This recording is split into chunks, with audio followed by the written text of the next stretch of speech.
Now we are to talk about the planning for test standardization. And in planning part, we need to consider पहला an overview.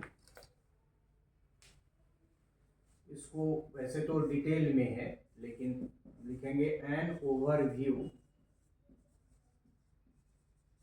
of resources.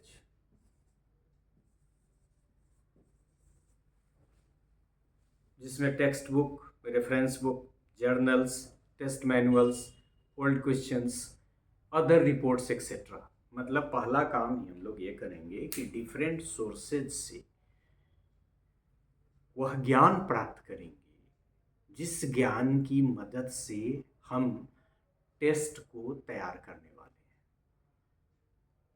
हैं। एक तो आप जिस field में test तैयार कर रहे हैं उस फील्ड के जानने वाले हैं, फिर भी आपको फाइनली तैयार करने से पहले बहुत सारी चीज़ों का जुटान करना पड़ेगा, और उसी को कहते हैं overview of the text book, reference books, journals, text materials, old questions, other reports and what not.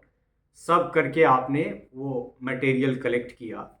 So an overview of resources, इसीलिए हमने लोगों ने वहाँ लिखा। ये कर दीजिए, री थोड़ा बड़ा कर दीजिए, रिसोर्सेज। पहला काम ये कर दिए कि सारा मटेरियल खोज लिए कि कहाँ कहाँ से हमको पिक कर सकते हैं या आइडिया गेन कर सकते हैं, या आइडिया गेन कर लिया। देन दूसरा वेटेज टू कंटेंट, मतलब कंटेंट वेटेज, कंटेंट का वेटेज। मान लीजिए कि आपको कोई टेस्ट बनाना है, एग्जाम्पल ले लें, मैथमेटिक्स का एक अचीवमेंट टेस्ट बनाना है, तो कितने यूनिट रहेंगे, उसमें कौन कौन से कंटेंट कवर होंगे। फिर दूसरा ऑब्जेक्टिव्स का वेटेज आपको तय करना पड़ेगा। वेटेज आप सभी जानते हैं, वैसे जनरली हम लोग जो टेस्ट बनाते हैं उसमें नॉलेज, अंडरस्टैंडिंग, एप्लीकेशन और स्किल, चार ही चीज़ ज़्यादा रखते हैं, क्योंकि इंटरेस्ट वगैरह के क्वेश्चन को बनाना बहुत कठिन काम है और उसकी उतनी ज़रूरत भी नहीं लोग समझते हैं। तो अमूमन जो ट्रेंड है वही है, आप चाहे तो ले सकते हैं। ट्रेंड यही है कि नॉलेज के क्वेश्चन, अंडरस्टैंडिंग के क्वेश्चन, एप्लीकेशन के क्वेश्चन, स्किल के क्वेश्चन। अब ये डिपेंड करता है क्लास के अनुसार, डिपेंड करता है नेचर ऑफ द कंटेंट के अनुसार, फिर पर्पस ऑफ द टेस्ट के अनुसार आपको वेटेज तय करने पड़ेंगे ऑब्जेक्टिव्स के रिस्पेक्ट में। पहले वेटेज तय किया कंटेंट को कि किसको कम, अधिक या बराबर बराबर, जो भी डिसीजंस होगा टेस्ट कंस्ट्रक्टर का या टेस्ट स्टैंडर्डाइजर का, वो कंटेंट को करेंगे, फिर ऑब्जेक्टिव का करेंगे। फिर टाइप्स ऑफ क्वेश्चंस, मतलब इसमें कंसिडरेशन क्या होगा, consideration related two types of questions. मतलब कौन कौन क्वेश्चन, सिर्फ ऐसे टाइप भी रहेगा, ऑब्जेक्टिव टाइप रहेगा, शॉर्ट आंसर रहेगा, ऑब्जेक्टिव टाइप में सिर्फ मल्टीपल चॉइस रहेगा, और सजेशन अमूमन आप देखेंगे जितने भी स्टैंडर्डाइज टेस्ट होंगे, अमूमन जनरलाइजेशन करना तो कठिन है, लेकिन अमूमन जितने भी स्टैंडर्डाइज टेस्ट बनते हैं सब मल्टीपल चॉइस आइटम्स वाले बनते हैं। तो मैक्सिमम तो वो होगा, लेकिन प्लानिंग जो आप टेस्ट स्टैंडर्डाइजेशन का कर रहे हैं उसमें आप विचार कर सकते हैं कि कैसे क्वेश्चन डालें। ये भी एक बड़ा इशू है हमारे प्लानिंग का, जिसमें हम लोग विचार करते हैं कि कितने तरह के क्वेश्चन होंगे, और फिर आगे उसका वेटेज भी, कि यदि सारे तरह के कुछ एक तरह के होंगे, मल्टीपल चॉइस ही होंगे, वेल एंड गुड, तब कोई बाकी चीज़ों पर विचार करने की ज़रूरत नहीं है। लेकिन यदि ऐसे टाइप रहेंगे, शॉर्ट आंसर क्वेश्चन रहेंगे, ऑब्जेक्टिव टाइप रहेंगे, उसमें भी ट्रू एंड फॉल्स भी रहेंगे, मल्टीपल चॉइस भी रहेंगे, मैचिंग भी रहेंगे, तो कंसिडरेशन आर मोर, और इन सारे तथ्यों पर विचार करेंगे हम लोग प्लानिंग के पार्ट में, जो चौथा में है। पांचवा है level of questions. Level of questions का मतलब ये है कि क्या क्वेश्चंस बहुत इजी होंगे, बहुत डिफिकल्ट होंगे, या मीडियम लेवल के क्वेश्चन होंगे, ऑप्टिमम डिफिकल्टी के, कुछ बहुत हल्के क्वेश्चन होंगे, कुछ बहुत भारी क्वेश्चन होंगे। So that depends on the purpose of the test, and the mm, planner of the test is very much uh, aware about what he or she has to do, और उसी के अनुसार हमको, मतलब मेरा ये कहना है कि level of questions is also an important aspect to consider in the process of planning for a test standardization. And then provision of options.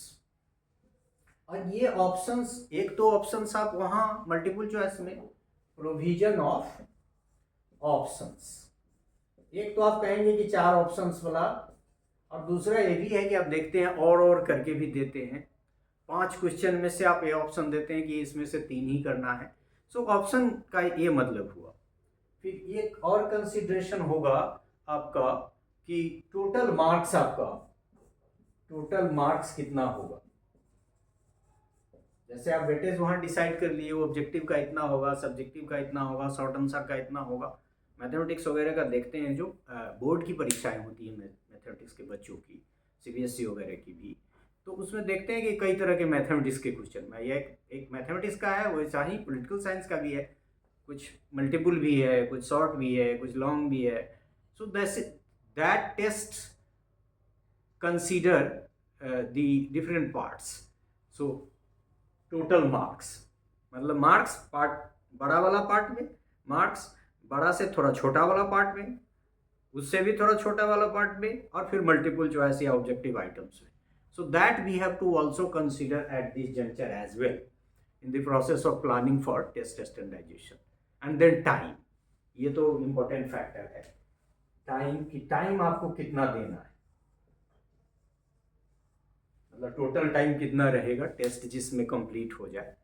और यही सब ट्राई आउट में देखते हैं कि टाइम जो दिए थे वो कम नहीं तो पड़ गया, या बहुत ज़्यादा नहीं तो हो गया, ये सब भी।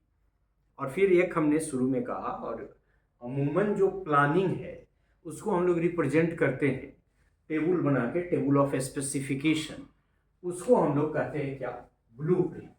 यहाँ हम लोगों ने ब्लूप्रिंट की चर्चा की है, मतलब representation of the planning through a specification of a table is blueprint. जैसे आप घर का नक्शा बनाते हैं, घर बनाने से पहले, तो टेस्ट बनाने से पहले जो नक्शा बनाते हैं, जो टेबल बनाते हैं, उसी टेबल को हम लोग ब्लूप्रिंट कहते हैं। और यहाँ हमने लिखा भी है कि टेबल ऑफ स्पेसिफिकेशन। तो ब्लूप्रिंट भी बनाना प्लानिंग का पार्ट है, और उसमें सारा रहेगा। ये तो मान लीजिए ब्लूप्रिंट में रहेगा नहीं, क्योंकि ये तो ज्ञान प्राप्त करने से आपने बहुत सारे सोर्सेस किए, और फिर ये डिसाइड किए कि नहीं कैसे देंगे, क्या देंगे, कैसे पूछा जा सकता है, इसकी तो कोई सीमा ही नहीं है। Even the most knowledgeable person of a particular concept can also learn if he और सी goes through डिफरेंट सोर्सेज। तो नई चीज़ आपको मिलनी ही मिलनी है, चाहे आप कितने भी विद्वान हैं। तो सोर्सेज की कोई सीमा भी नहीं है, और फिर कितना आपने देखा उतना इनलाइटन होंगे, और फिर क्वेश्चन ने आपको मदद करे। तो ये ब्लूप्रिंट में नहीं होगा, लेकिन यहाँ से ब्लूप्रिंट में कंटेंट क्या है आपको दिखाना पड़ेगा, फिर कंटेंट को के अनुसार ही फिर टेबल बनेगा। जैसे यहाँ आपने कंटेंट लिख दिया, फिर यहाँ आपने लिख दिया कि इस कंटेंट से इतने तरह के क्वेश्चंस होंगे, फिर उस क्वेश्चंस में भी आपने डिवाइड कर दिया कि इसमें नॉलेज के इतने, ऐसे टाइप में इतना नॉलेज का क्वेश्चन, ऑब्जेक्टिव में इतना नॉलेज का क्वेश्चन, इसमें इतना अंडरस्टैंडिंग का क्वेश्चन, और जितने भी कंसिडरेशन आप उसमें ऐड करते चले जाएंगे, ये उतना कॉम्प्रिहेंसिव होता चला जाएगा। और इसीलिए मैं कई बार एग्जाम्पल देता हूँ कि यदि भारत में एक लाइन पे 2 ही ट्रेन आने जाने वाले गुजरी तो कोई समस्या नहीं है, कोई भी उसका टाइम टेबल बना देगा। जब ट्रेन की संख्या बढ़ती जाती है तो टाइम टेबल बनाना उसका बहुत कठिन हो जाता है। Same is true with respect to the construction and preparation of a blueprint, जिसमें सारी कंसिडरेशन को लेके आप एक टेबल बना रहे हैं, उसी को ब्लूप्रिंट कहते हैं। तो जब कंसिडरेशन की संख्या बहुत है तो इसको बनाना भी बहुत दुरूह है। अब नॉलेज के क्वेश्चन किसके, ऐसे टाइप में, ऑब्जेक्टिव टाइप में, और फिर इस तरह से सब चीज को आप मिलाएंगे तो the table of specification and the blueprint becomes very complex, and its preparation is also and its preparation also become difficult. Blueprint is to take care of all the related considerations such as, मतलब हमने यहाँ एक ये भी देने का प्रयास किया है, ऐड कर दिया अलग से कि ब्लूप्रिंट में क्या क्या है, क्या क्या चीज़ कंसीडर करना है। उसमें है कि यूनिट को कंसीडर करना है ब्लूप्रिंट में, यूनिट, दूसरा यूनिट के अलावा ऑब्जेक्टिव, ये यहाँ भी यही सारी चीज़ें को यहाँ कर, क्योंकि ये जितना भी हमने पहला स्टेप छोड़ के डिस्कस किया है वो सब पार्ट है किसका, टेबल ऑफ स्पेसिफिकेशन का, जो ब्लूप्रिंट नाम से हम जानते हैं। सो यूनिट, कितना यूनिट होगा, कंटेंट की तरफ इशारा है जो इससे रिलेटेड है। दूसरा ऑब्जेक्टिव, आप देख सकते हैं कि ऑब्जेक्टिव की चर्चा हमने यहाँ भी की। फिर नंबर ऑफ क्वेश्चंस, कितने क्वेश्चंस होंगे।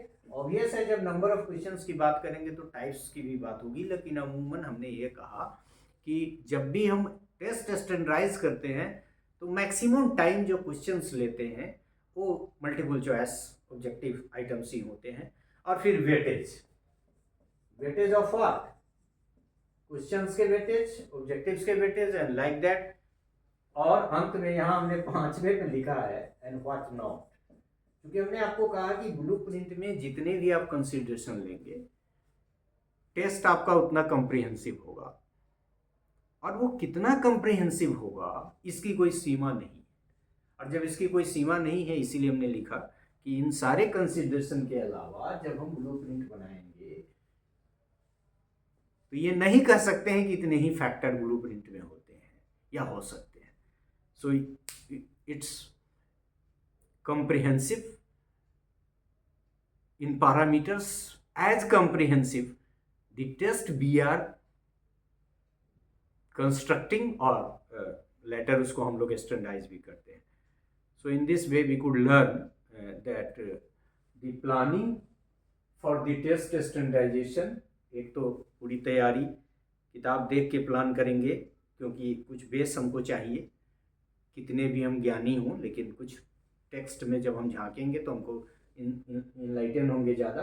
और फिर कंटेंट का वेटेज क्या होगा, ऑब्जेक्टिव का वेटेज क्या होगा, कितने टाइप्स के क्वेश्चंस होंगे, क्वेश्चंस का लेवल क्या होगा इजी डिफ़िकल्ट के टर्म में, फिर ऑप्शंस होंगे नहीं होंगे ऐसे में भी, और फिर उसमें भी फिर टोटल मार्क्स कितने होंगे, उसका बाइफर्केशन कैसे होगा, फिर टाइम कितना देंगे टोटल टेस्ट का। और ये सारा काम हम लोग ब्लूप्रिंट की मदद से करते हैं। और फिर यहाँ भी हमने आपको बताया कि ओवरव्यू को तो आप छोड़ दीजिए, क्योंकि ये तो हम लोग रिसोर्सेज कलेक्ट कर रहे हैं, लेकिन टेबल में इसकी चर्चा नहीं करते हैं, कहीं उसको रेफरेंस में डालेंगे या बिब्लियोग्राफी में कि हमने इसको इस ब्लूप्रिंट को बनाने में ये चीज़ दिया। लेकिन ये कंटेंट, ऑब्जेक्टिव, टाइप आदि आदि का जो वेटेज है वो ब्लूप्रिंट में हम लोग डालते हैं, और तब एक टेबल बनता है जो किसी मकान, बनने वाले मकान के नक्शे की तरह काम करता है, बनने वाले टेस्ट पेपर्स का। और फिर तब उसको हम बहुत सारे टेक्निकल स्टेप्स को फॉलो करते हुए स्टैंडर्डाइज करते हैं। So planning for the test standardisation में प्लानिंग से रिलेटेड जो फैक्टर्स कंसीडर करने हैं उसमें कंटेंट है, यूनिट है, ऑब्जेक्टिव है, टाइप्स है, टाइम है, आदि आदि जो आपने देखा। So this is all about this part in which we could discuss about the planning for test standardisation. So thank you for this.